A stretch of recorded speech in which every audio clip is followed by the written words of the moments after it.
I wish there was a way to know you're in the good old days before you've actually left them. These videos are not for children.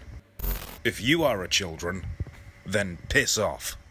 Hey there, I'm Infuso, and do I really even need to do this? Like, do I really need to give you an introduction? I mean, I will, because it helps pad out these videos, but my point is I don't have to. Because just about everybody knows The Office. Even if you haven't watched the show yourself, you probably know a couple jokes or overly quoted lines from it. Or you've at the very least seen the memes. No, God! No, God, please, no! No! No!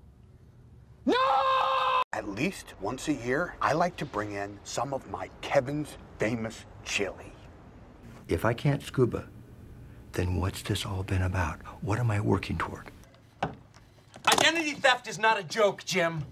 Millions of families suffer every year. Stop dating my mother! You know what? I'm gonna start dating her even harder. That's what she said. It's a show that has pretty much been ingrained into pop culture. It's the only reason some people even have a Netflix account. It is the holy grail to binge watchers. It's a series that will probably still be remembered and looked back upon fondly for decades to come. And let's be honest, all of that's kind of amazing. Especially when you consider that this is basically a documentary series about what goes on at a paper company. So today we're gonna honor The Office by completely dishonoring it, by taking a look back at the show's decline and trying to figure out where it all went wrong. Something I usually do after realizing that I became a low-tier YouTuber. So with that in mind, this is the day that The Office died.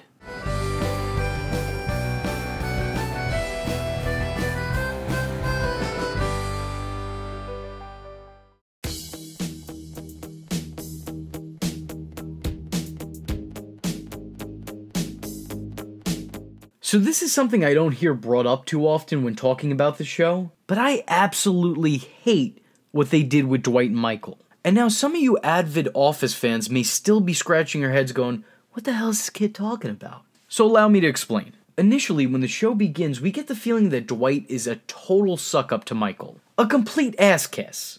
And that's mainly because he was. Michael seems very accepting of this, if only because he's thankful to have someone worship the ground he walks on. Now at first glance, you'd think that Dwight's admiration is simply because Michael is his boss. But you would be wrong. It's shown on a number of occasions that Dwight genuinely likes Michael.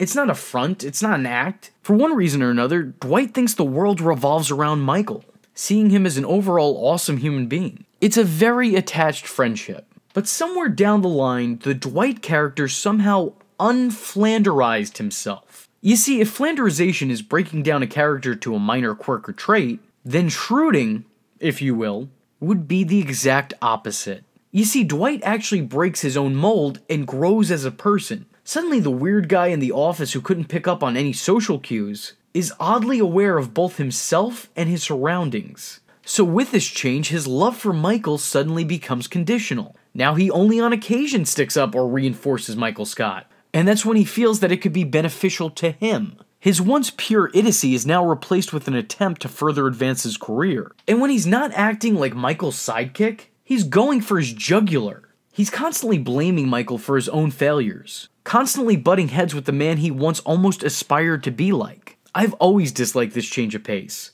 and I still fail to see what it did for either Michael or Dwight. I don't understand why the show decided to sever the bond here, but I think they may have cut the cord a little prematurely.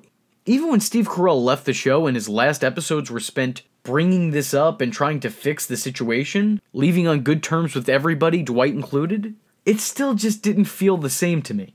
I do enjoy these episodes, but I don't feel like it makes up for the past couple seasons. That's not to say these seasons were bad, just I felt like their dynamic suffered in them.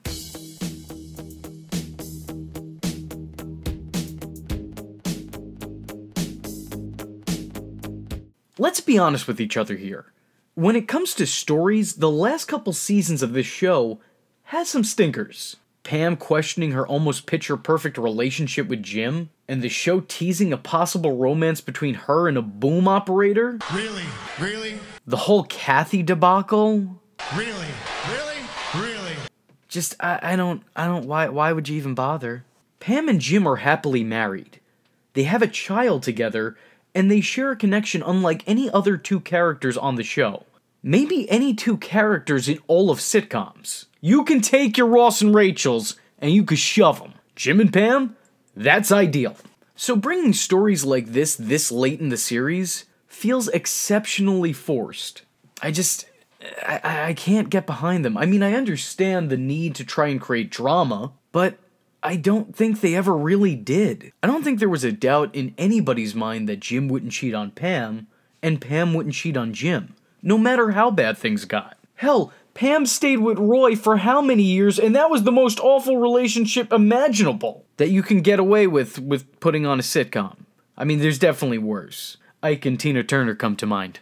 It's really a hard sell to try to suggest to your audience that these two may not make it, or their relationship is on borrowed time. But that's far from the only bad story the show comes up with. When Michael leaves, he's temporarily replaced by Will Ferrell. And now on paper, Thunder Mifflin's paper specifically, that sounds great. I mean, Will can absolutely bring that childlike innocence that Steve Carell brought to the show. It seems like the perfect fit. It sounds fantastic. Who doesn't love Will Ferrell? The writers of The Office, apparently.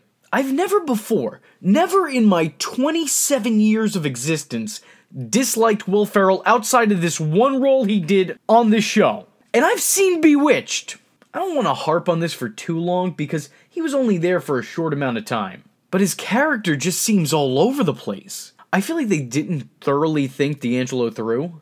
I think they just assumed that Will Ferrell would be beloved and welcomed with open arms because he's Will Ferrell. He appears in a grand total of 4 episodes, and I shit you not, he is a different person each and every episode, just with the same name.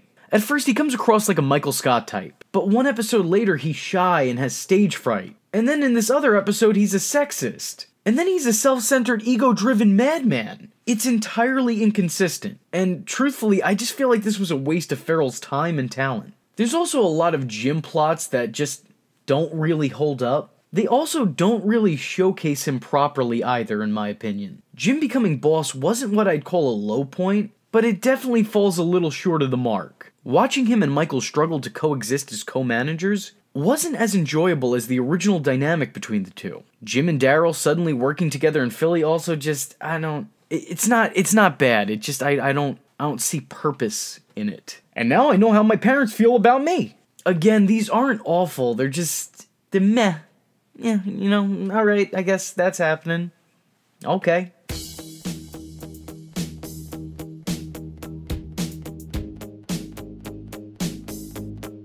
As time went on, The Office kept introducing us to new characters. But like the title card says, new doesn't always mean better. You have Gabe, whose official title is Director of Emerging Regions Coordination. And I've never worked in an office, so I have no idea what that means. So check this out, though. First of all, you're throwing too many big words at me. Okay, now, because I don't understand them, I'm gonna take them as disrespect. Watch your mouth. He's the strange slender man who is liked by next to no one in the office. His people skills are non-existent, and he annoys all those around him. I always kind of felt like he was brought in to be a secondary Toby, except where Michael only loathed Toby's existence. Everybody else loathes Gabe's. He kinda just seemed somewhat redundant. Do we really need 2 of these guys?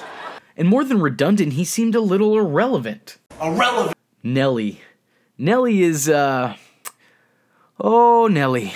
Nellie was an overly ambitious opportunity vulture, even if she wasn't necessarily always qualified. She had a very over-the-top and extreme personality. I actually really like her actress, Catherine Tate, but man, it just seems like the writers only had the concept of the Nellie character down. I mean, she was good, she was interesting, I liked her, but it just kind of felt like they struggled to create compelling stories for her. Actually, it seemed like they didn't really know what to do with her in general, because even when she's playing a secondary role in the stories, it still seems a little bit off the mark, like she's still just trying to find her footing. Erin, the new receptionist, I feel very similarly about. It just seems like the show's only idea to progress the lifespan of Kimmy Schmidt here was to put her in relationship after relationship after relationship. More on that soon. There's Nick, the IT guy. I mean, what else can you say about him outside it's Nick, the IT guy? He was just there, occasionally. You could probably binge watch the entire series and still forget him. He's just kind of part of the background. While I don't think these new additions added a whole lot to the final product, they didn't take anything away from it either. They didn't negatively impact the show, they just didn't add too much to it. They did fit in well with the rest of the cast, and on occasion they provided me with some laughs. However, the show just didn't seem to know what to do with most of them. They were just there. And that's unfortunate because these aren't bad characters and they're not played by bad actors either. Had they been introduced a little bit sooner in the series, I think they have the potential to be just as loved as the series originals. But that's not to say that the show didn't create some straight up duds. Like when they added Pete and Clark. What is this, the second generation of Office characters? They look like the earlier stages in evolution of Jim and Dwight. They are the Pichus to their Pikachus. They had no place or purpose. They hardly get any lines, let alone their own plot. And I can't help but roll my eyes anytime they show up on screen. I'm not saying that introducing newer, younger characters to a series about a workspace is bad, because it's not, it's realistic. I just wish the writers would have done something with them. Also, being publicly acknowledged as the new version of a character in a series is an immediate death sentence. Audiences usually don't take kindly to replacements or the next version of a beloved character. I can absolutely understand how an idea like this would come up in a writing room, but how it somehow made its way to the final product, I'll never know. You'd think at least one person would have raised their hand and been like, oh, hey, yeah, no, isn't that dumb?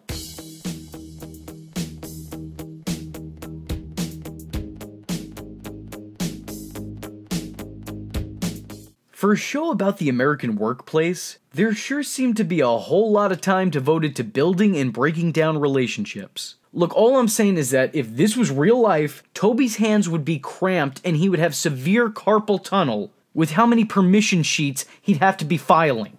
This show gave us truly strange romances that put the fun in dysfunctional. Relationships like Michael and Jan, Kelly and Ryan, and Dwight and Angela. They also put together really admirable and adorable relationships like Michael and Holly, Jim and Pam, or Dwight and Angela. But they also created some of the most puzzling and just downright awful relationships ever constructed in television history. But to be fair, sometimes that was their intent. Like Gabe and Erin. They date despite Erin having no romantic feelings or any kind of physical attraction to Gabe. As a matter of fact, she seems entirely put off by him. But that might be because the relationship was only designed to set up a roadblock between Erin and Andy. That seems to be the problem with a lot of bad romantic relationships in The Office. Angela and Andy are only together to put up a roadblock for Dwight. Angela and the Senator are only together to put up a roadblock for Dwight. Daryl and Kelly are only together to be a roadblock for Ryan. And there's plenty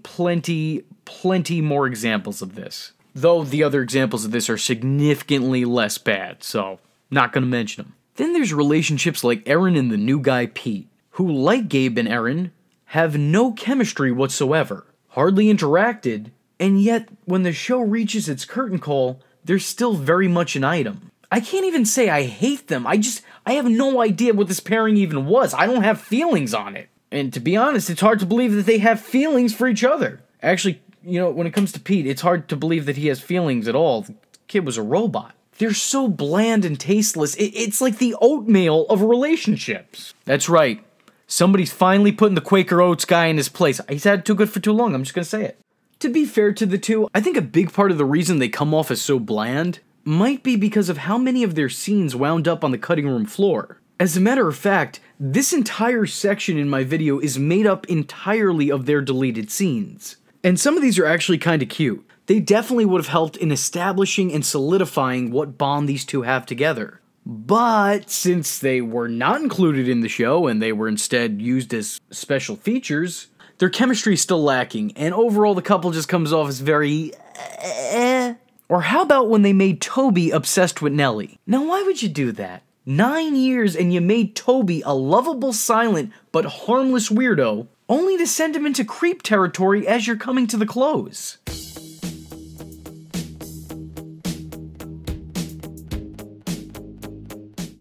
In lieu of nitpicks, I give you just this one.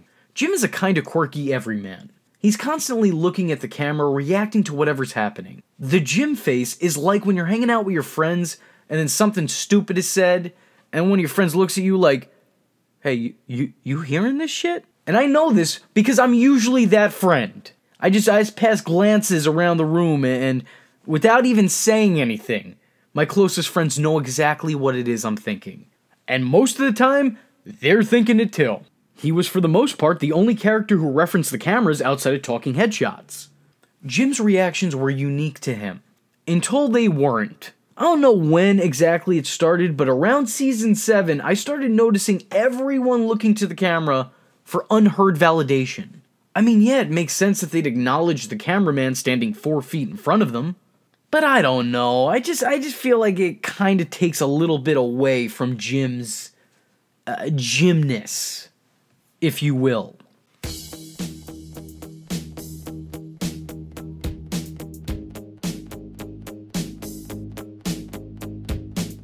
Let's just say it. The heart and soul of The Office was always its leading man, Michael Scott. He was an overly obnoxious, oblivious man-child who more often than not said racist, sexist, and homophobic things. Hold that dislike off, there's still more to my sentence. Despite saying a whole bunch of things that you really couldn't say on TV or actually come to think of it in real life, Steve Carell still made the character not only tolerable, but lovable. Sure, what he said and did wasn't exactly PC or even PG, but his childlike mentality and innocence gave him a pass.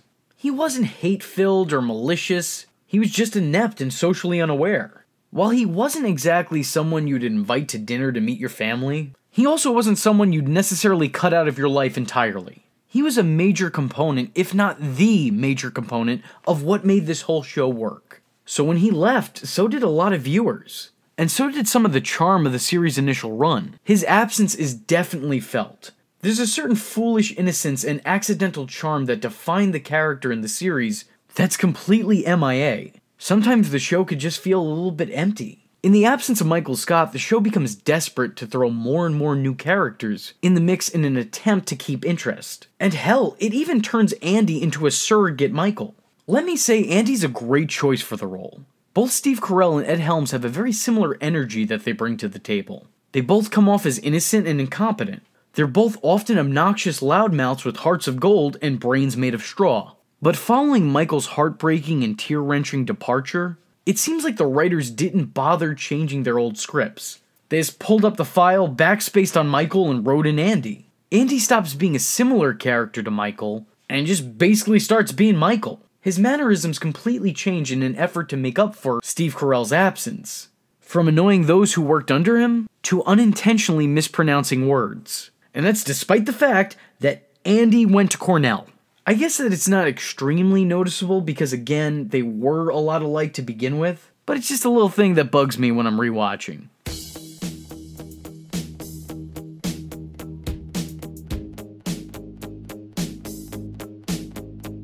I know a lot of people ask why Dwight couldn't just become branch manager, but at least from my perspective, I don't think that'd be all that entertaining. I mean, don't get me wrong, I think the show absolutely should have ended with him taking over Dunder Mifflin. They made the right call there. That's how I would have ended the series as well. But I just feel like seeing Dwight in charge might have been the wrong call. To me, that's not a plot shift, that's a series ender. That's the end goal. To me, the show made the right call in having Andy try to fill Michael's shoes. But unfortunately, that right decision was followed by a plethora of wrong decisions. What really separates Michael from Andy is that, despite all the terrible, horrible, and downright awful things Michael Scott has said and did, they were never malicious acts. They were statements or actions born out of complete ignorance and stupidity. Whereas Andy kinda became an intentional dickhead by the time the series ended. His feud with Nellie was understandable at first. The woman did just come out of nowhere and take his job. He took his job! He took it, girl! Took it, leading to him being fired and going through a serious depression. But after the turntables had turned, Andy still hires Nellie only to one-up her in his complete mistreatment of her. It's kinda hard to watch at times, especially when this behavior's coming from what was thought to be a well-intentioned, sweet individual. And that's a complete betrayal of the character. The Andy Bernard that was established would never intentionally hurt someone, let alone go out of his way to make someone else's life miserable. Honestly, the real turning point for me is when he refused to write anything positive about her so that she could send it to an adoption agency as a reference. That was really the moment he became completely irredeemable. he was somehow more passive when he found out Dwight, his coworker, was sleeping with his fiancée, who was also his coworker. This would have made more sense had it happened seasons earlier. Let me explain. In the earlier seasons of the show, Andy was shown to be easily agitated, on edge at all times, and very, very easy to anger. And I just realized all the things I just said mean the same thing. This is because we were actually never meant to like the Andy character. After the closing of Stamford, when he was moved to Scranton, he was supposed to meet the same fate many of his other coworkers did. He was supposed to be permanently written off, never to appear again. Except people really loved Ed Helms. Because let's face it, he's Ed Helms. There's just a very lovable quality to the guy, even when he's at his worst. The show remedied this by sending Andy to anger management and bringing him back as a brand new man. Now those previously established negative qualities were drastically underplayed, and a spotlight was put on some of his more positive attributes. And it's this change that eventually led him to becoming Michael's replacement. He was built up really well following this. It was easy to root for Andy. He was an underdog. He was mistreated by his family, by Angela. He wasn't necessarily respected by his coworkers. And yet through all of that, he maintained a mostly upbeat personality. As boss on several occasions, whether on purpose or by chance, Andy actually unites the Scranton branch. And it's shown that they work well under him. So it's such a shame that the showrunners decided to completely ruin that. If the Nelly feud wasn't enough to turn your back on Andy, then this probably is. Andy completely reverts back to the cocky, angry douchebag he was back in Season 3. It is a completely unwanted 360 of the character that nobody asked for. Worst off, he abandons all his job duties and his relationship because the office wrote Walter Bernard off as having abandoned his family, leaving them basically penniless. And around this time, Andy Bernard's actor, Ed Helms, was unable to take part in a lot of the final season of The Office because he would be busy shooting The Hangover 3. So the show wrote him off as him and his brother, Josh Groban, go sailing through the Bahamas on their family's boat, because apparently going from riches to rags sent both of them through their own mental breakdowns, and they were in need of soul-searching. In doing this, Andy leaves behind both his relationship with Erin and his business obligations as regional manager. It's a really unfortunate and sad departure, but ultimately it's this that just kind of solidifies his heel turn. There's many better ways of writing a character off. And yeah, I get it.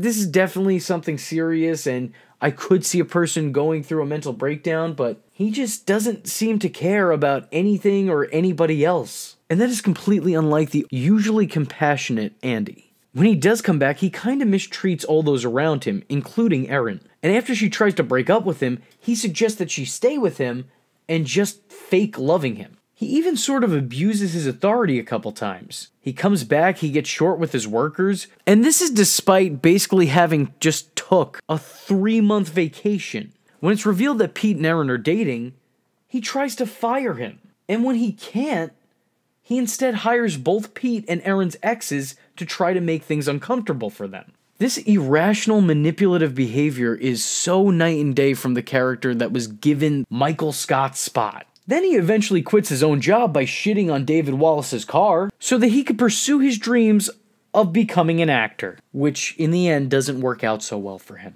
When we see him again, he's crying on the floor of an American Idol or America's Got Talent ripoff show that goes viral. The show makes the character a laughingstock. This is a total deconstruction. No, this is a total destruction of a once great character. And it is my absolute least favorite part of this series. It sucks because not only did the show reverse all the work they put into the Erin and Andy relationship, and believe you me, there was a lot of work put in, and I was kind of rooting for them in the end, but they also go back on all the work they put into humanizing and bettering this character. I will say this, they did rehumanize him and restore his credibility in their finale, and I really enjoyed this. I thought that they absolutely did the Andy character justice at the end. But it doesn't erase the previous unnecessary rewinding of his character development. So at the end of the day, this season definitely did a lot more to hinder Andy Bernard than it did to help him. They turned back the clocks. The Office failed Andy as a character. And I do not understand why people liked Andy. People wanted to continue liking Andy. But then they flipped the switch and make you hate him. This is the hardest arc for me to sit down and watch. Well, maybe it's the second hardest story to watch. With the first, of course, being...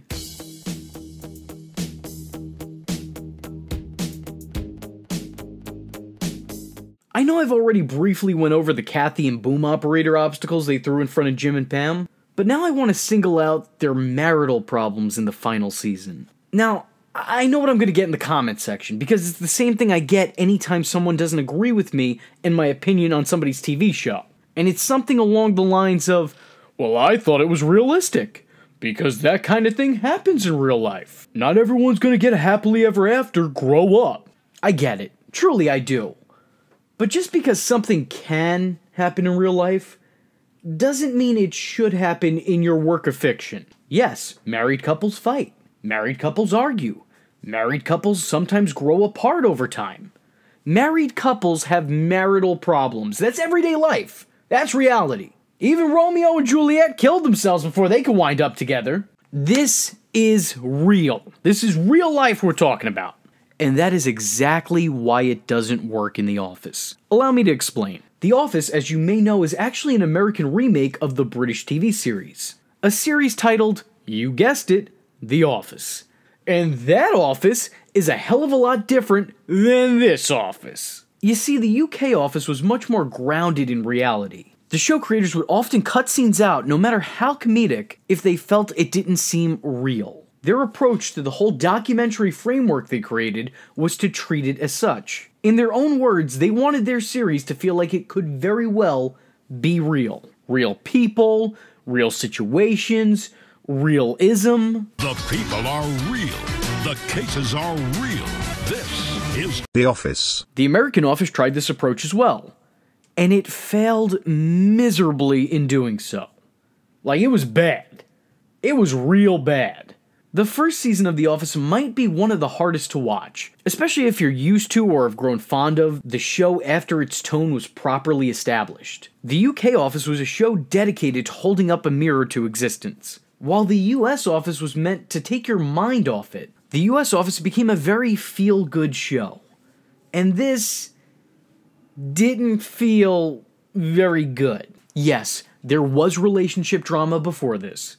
You had your Kelly and Ryans, your Angelas and Andys, Michael and pretty much anybody except for Holly that Michael ended up with. But it always was under the guise of comedy. These dysfunctional couples were always played for laughs. But there were no laughs to be had here. This was genuinely upsetting to sit through. And it kinda seems like all the energy was completely sucked out of the show's last season. It's like when you're with your friends, you're having a good time, playing some Nintendo 64, smoking some beer, drinking some pot, and then that one guy, we all know the one, he just starts laying out his 9/11 conspiracy theories like, come on man, read the room!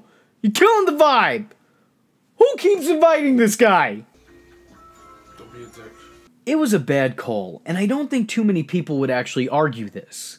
Even if there are apparently a lot of How I Met Your Mother finale truthers out there, I am confident that many will not disagree with my perception of the last chapter of Jim and Pam. I will never understand what possessed them to think that closing off on this note was a good idea. You think if something like this was to happen, it would happen in an earlier season. The fact that this is next to the last impression we get of PB&J is enough to make you lose your appetite. You see what I did there? Yeah, no, it's cool. I get it. I'd probably unsubscribe too. The story especially seems like it was done for nothing because no one really believed that they'd end the show with Pam and Jim splitting up. This whole arc was a complete waste of time. It was a story that no one wanted to see, a plot that didn't add anything to the show, and it, if anything, took away from an almost iconic romance. This was like watching Ross and Rachel decay over time, but in super speed. This was not only terrible, but was also completely unnecessary. So I think by definition, that makes this a tragedy. And hey, you guys who haven't seen the show in a while, you think I'm overemphasizing this? You think I'm playing it up for the video? You think I'm thinking too much about it? I'm not. Go back and watch these episodes, and you tell me, you come back here and you tell me that you enjoy watching them. When looking back at when The Office died, I'm sure a lot of people would probably say, well, when Steve Carell left. When Michael Scott and Holly moved on to their own happily ever after, that was it. That was the end of the show. Wrap it up, people. I guess it does in theory seem like the ideal time to roll credits. But with Michael gone, it gave a lot of the remaining cast more screen time, and it gave their characters more time to shine. And don't even get me started with Robert California. He by far makes Season 8 watchable. Him alone. No joke, he's actually one of my favorite characters in the whole series, and he only shows up for the tail end of Season 7 and sticks around throughout Season 8. I mean, the guy is just so charismatically strange and just overall shady that I can't help but pay full attention to him whenever he's on screen. He is an absolute highlight of later episodes. You don't even know my real name. I'm the Lizard King. So I don't think I could really agree with saying that when Steve Carell left, the show should have ended, because I did enjoy Season 8. However, I would say that Season 8 was probably the last enjoyable season. I mean, don't get me wrong, Season 9 isn't entirely awful. It definitely does have its moments. It could be funny, it could be entertaining at times. I'm glad I did sit through it, and I got the extra content out of it, but the next time I rewatch this series for my own pleasure and not for making one of these videos, I'm gonna skip it. I don't want any part of that. No, thank you. If I wanted to see two people argue about how unhappy they are in their marriage, I would sit my parents down in a room together, but then it would probably turn into a conversation about how unhappy they are with me and the way I turned out. My point is, in Season 9, there's an overall unpleasantness. Between demolishing Andy's character, the decline of Pam and Jim's relationship, and just an overall tonal shift. I don't know, I wouldn't say it's unwatchable, but Season 9 is definitely skippable. So for me personally, the show died after Season 8. I have a couple other comments I'd like to make on the show, but I don't think that this is the right video to make them on. So contributing Degenerates, if you guys enjoyed this video, let me know in the comment section below, and maybe there's a follow-up. Or two. There are actually two. There's two in mind, but we'll see where it goes. Ladies and gentlemen, this is Alex Jones, and we are breaking the conditioning. Now look, I'm gonna be honest with you, I'm kind of retarded, which is why I liked and subscribed to the Social Injustice Warriors channel. I even clicked that little bell to stay notified. You have to look into it, people. But then I began to uncover what I believe to be a secret, nefarious plot orchestrated by Zionist reptilians. Now give me a second. Digging deep, I discovered that he wants you to quote-unquote follow him on Twitter. Now think about that for a minute. What kind of person, what sort of individual wants you to follow them? You know who else wanted people to follow them? The world's biggest Beach Boy fan, Charles Manson. Those who want to show their support donate to the guy's Patreon for exclusive content. Now why is it so exclusive? What's this guy hiding from the public? What do those Patreons see that the people of YouTube don't? Then I noticed he also has a PayPal, and just for the low price of $22 plus shipping, you can get yourself a SIJW t-shirt, Social Injustice Warrior. So let's put this all together. He wants people to follow him, he calls you VTards, he wants you all to donate your money to him, and he wants all of you to wear the same clothing. So that just leads to ask, what kind of a hive-like cult is this man operating? The Infuso, the Social Injustice Warrior.